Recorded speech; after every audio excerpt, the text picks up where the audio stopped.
Sumatera Barat.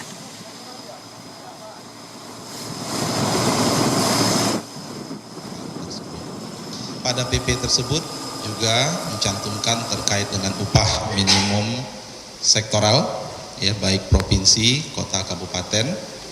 Ada kewajiban gubernur untuk menetapkan upah minimum provinsi dan upah minimum sektoral provinsi, dan bagaimana gubernur dapat menetapkan upah minimum kota kabupaten dan upah minimum sektoral kota kabupaten.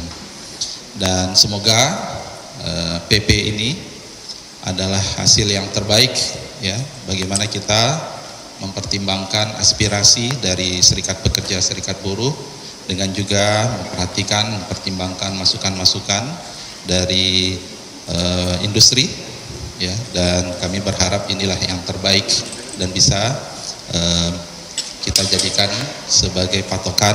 Dan selanjutnya Dewan Pengupahan Daerah yang akan melakukan kajian terkait dengan kondisi masing-masing daerah, sejauh mana disparitas yang saat ini ada di daerah masing-masing, sejauh mana gap antara upah yang ada dan KHL berdasarkan hasil perhitungan yang sudah dilakukan oleh tim.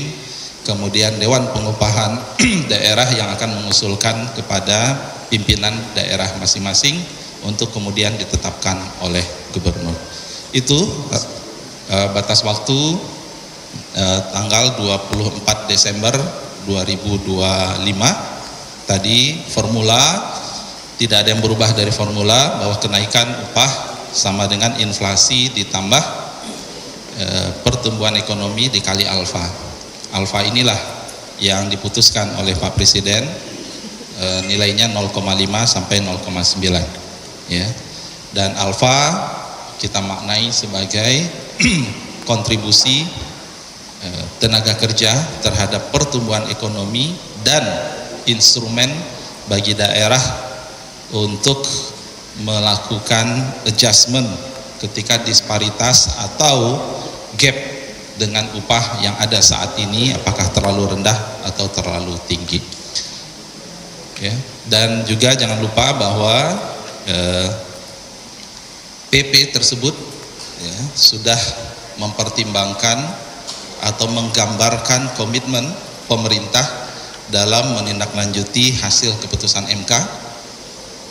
Yang pertama, bahwa alfanya diperluas. Jadi teman-teman bisa bayangkan, sebelumnya alfanya 0,1 sampai 0,3, kemudian Presiden menetapkan 0,5 sampai 0,9. Kemudian yang kedua, memberikan kewenangan kepada Dewan Pengupahan Daerah untuk, ya, aktif memberikan rekomendasi, karena mereka lah yang paling tahu kondisi daerahnya masing-masing, gitu, ya.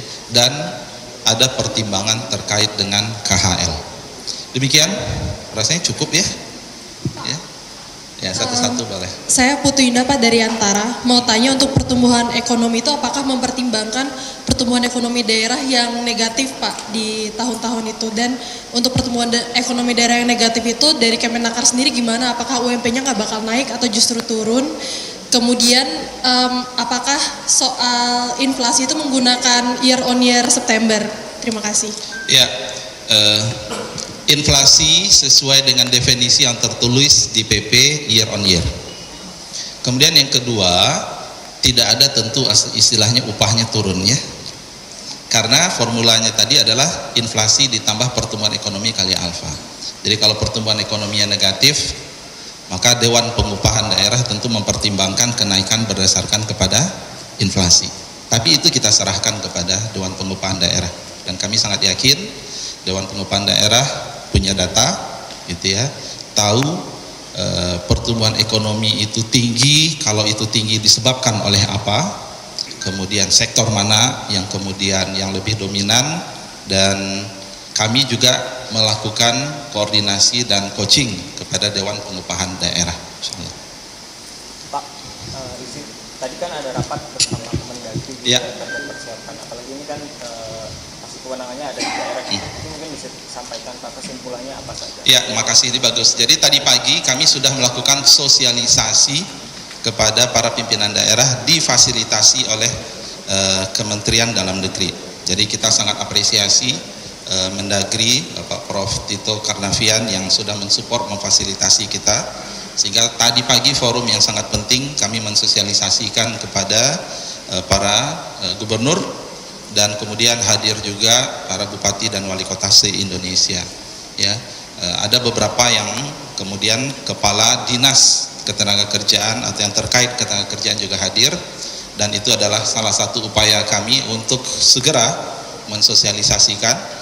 Dan hari ini kita juga segera melakukan konsolidasi dengan Dewan Pengupahan Nasional untuk kemudian kita juga akan melakukan bimbingan, pendampingan kepada Dewan Pengupahan Daerah di beberapa daerah yang menurut kami memang ya kita siap untuk membantu.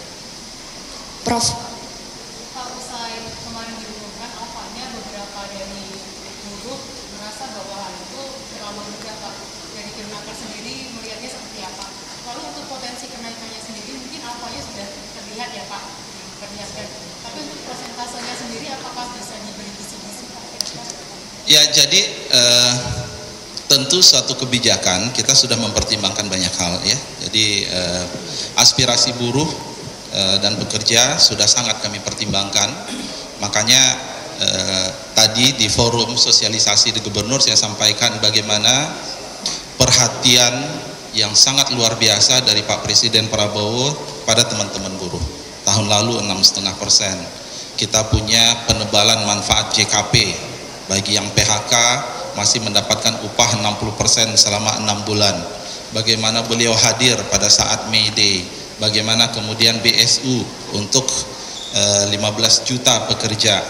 Kemudian rumah subsidi dengan Kementerian PKP hampir lebih dari 200.000. Itu semua adalah bentuk ya perhatian, komitmen yang luar biasa dari Pak Presiden ya dalam memperjuangkan kesejahteraan buruh, dan itu harus dicatat. Dan saya juga sangat yakin ya beberapa laporan yang kami dengar, informasi yang kami dengar ini juga sangat ya menggembirakan ya bagi para serikat pekerja dan pada serikat buruh. Alfa sampai 0,9 yang secara definisi dulu kita pahami bahwa alfa itu adalah kontribusi tenaga kerja terhadap pertumbuhan ekonomi ya. Dan dulu itu teman-teman bisa bayangkan 0,1 sampai 0,3 ya, sekarang 0,5 sampai 0,9. Ini adalah suatu kebijakan yang luar biasa dari Pak Presiden, dan tentu nanti dalam pelaksanaannya kita harus ya bekerja sama dengan pemerintah daerah, memonitor bersama-sama, sehingga harapan kita peningkatan kesejahteraan buruh dan industrinya tetap ya bisa berkembang, itu menjadi kenyataan. Silakan. Prof, sama ini kan setelah ini berproses di Dewan Pengupahan, sementara kan waktunya cukup mepet ya Prof, kurang lebih kan 1 minggu. Nah itu ditetapkannya kan 24 Desember. Akankah ada sanksi jika Gubernur menetapkan lebih dari waktu yang ditentukan? Ya, insya Allah kita optimis ya 1 minggu, karena prosesnya itu sebenarnya bukan mulai dari sekarang maunya. Jadi sudah lebih dari 1 bulan ya kami itu sudah ya berkoordinasi, kita sudah berdiskusi dengan Dewan Pengupahan Provinsi, dan beberapa estimasi itu juga sudah ya ada sebelumnya bahasan-bahasan, sehingga yang memang yang belum itu adalah gong dari Pak Presiden, dan ternyata memang Pak Presiden menetapkan satu rentang gitu ya, rentang 0,5 sampai 0,9, dan saya optimis insya Allah seminggu ini bisa dimanfaatkan. Apalagi terkait dengan formula, teman-teman, formulanya tetap ya, jadi hanya masalah alfa yang kemudian jangan bicara sanksi dulu lah ya, kita bicara optimis ya. Kita komit untuk melakukan pendampingan kepada beberapa provinsi gitu ya yang memang membutuhkan pendampingan, dan itu adalah tugas dari Kementerian Ketenagakerjaan untuk melakukan itu ya. Artinya Cukup itu dimonitor perkembangannya di daerah, tentu ya, tentu pasti, dan kita juga bersyukur Kementerian Dalam Negeri juga concern terkait dengan itu.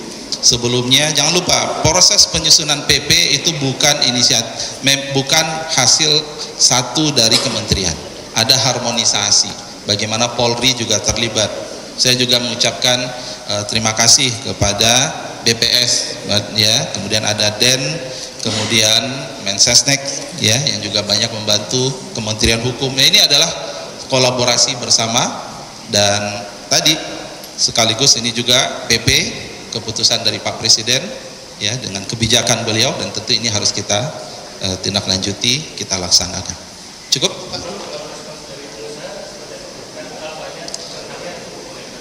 Ya, jadi rentang alfa itu memberikan fleksibilitas, ya fleksibilitas 0,5 sampai 0,9. Jadi kalau tadi ada bertanya, jadi berapa kenaikannya Pak Menteri? Ya tergantung dari masing-masing daerah. Ya, ada yang memilihnya mungkin 0,6, 0,7, 0,8, dan kita berharap ya bisa juga ya 5,5 gitu ya. Kita memang ini berharap terjadi dialog gitu ya. Dialog, kemudian Dewan Pengupahan Daerah bisa dengan bijak melihat, menentukan, memberikan rekomendasi sesuai dengan kondisi masing-masing daerah mereka. Ya, ada pertumbuhan ekonomi tinggi, tapi itu hanya di 1-2 kabupaten misalnya.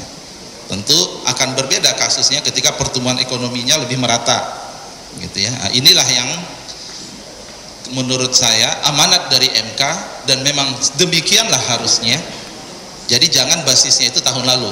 Tahun lalu 6,5 itu adalah kondisi khusus ketika memang putusan MK ya ada menjelang akhir tahun, dan kita tidak punya waktu yang cukup untuk kemudian merumuskan sebuah regulasi. Ya. Ya, itu tadi pemirsa pernyataan dari Menteri Ketenagakerjaan Republik Indonesia Yasir Limpo mengungkapkan bahwa formula penetapan UMP 2026 akan disesuaikan dengan amanat Mahkamah Konstitusi. Iya, dan berita satu siang pasti akan kembali dengan